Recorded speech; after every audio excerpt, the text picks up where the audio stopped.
maintenant, on distingue, comme à l'habitude, le marché du neuf du marché de l'ancien. Alors tout d'abord, le marché du neuf, il n'a pas échappé au constat qu'on a pu faire pour l'ensemble. Le coût moyen des opérations réalisées a progressé de 5% en 2016. C'est fort. 1,4% en 2015. Ça signifie, quand on regarde que où on était au quatrième trimestre 2015, avec par exemple 251 800 pour le coût moyen d'une opération en accession à la propriété, eh bien on est à 275 600 au quatrième trimestre 2016. C'est tout de même une progression qui est une progression sensible, très sensible.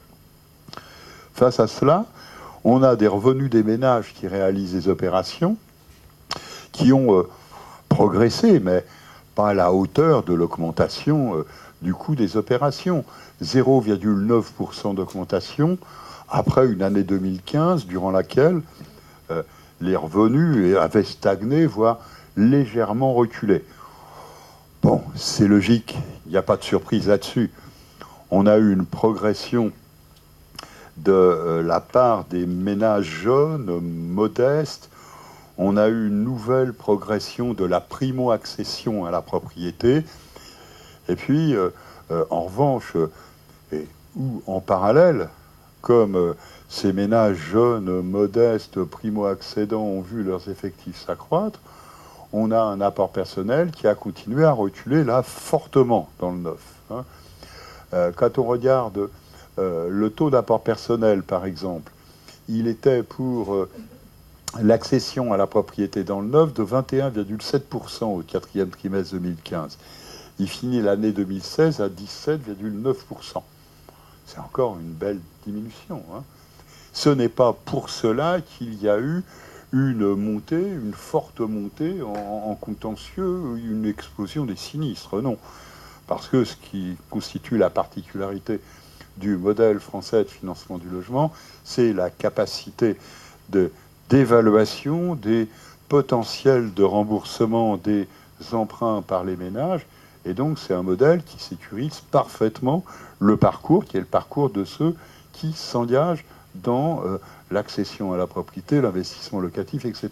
Donc, on a une baisse des taux d'apport personnel, et quand on regarde, eh bien, on retrouve en fait l'allongement des durées.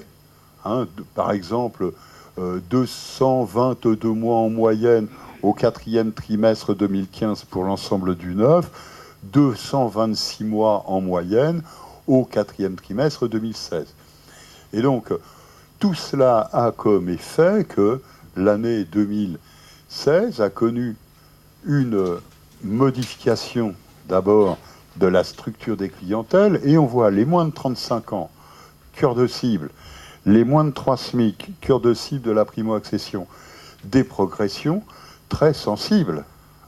Le poids relatif des moins de 35 ans, 50,9%, ils étaient à 48,3% l'année dernière. Sur un marché de l'accession qui progresse encore en 2016, un peu moins vite qu'en 2015, mais qui progresse encore, le nombre des jeunes augmente de 8,8%. Et puis le nombre des ménages modestes, moins de 3 SMIC, il augmente de 12,8%. Donc on comprend là-dessus que l'on est sur le marché du neuf, une nouvelle progression de la primo-accession à la propriété. Ce n'est pas qu'un effet prêt à taux zéro, c'est un effet amélioration du prêt à taux zéro et amélioration des conditions de crédit. Et d'ailleurs, c'est ce qu'on voit autrement, quand on regarde l'indicateur de solvabilité, qui en 2016 a crevé tous les plafonds, deuxième, troisième, quatrième trimestre, on est sur des niveaux de solvabilité de la demande qui n'avaient jamais été observés auparavant, donc depuis 15 ans, 16 ans. Donc, si on prend le marché du neuf, forte progression des crédits pour la production 15,5%, pour le nombre de prêts accordés 10,7%.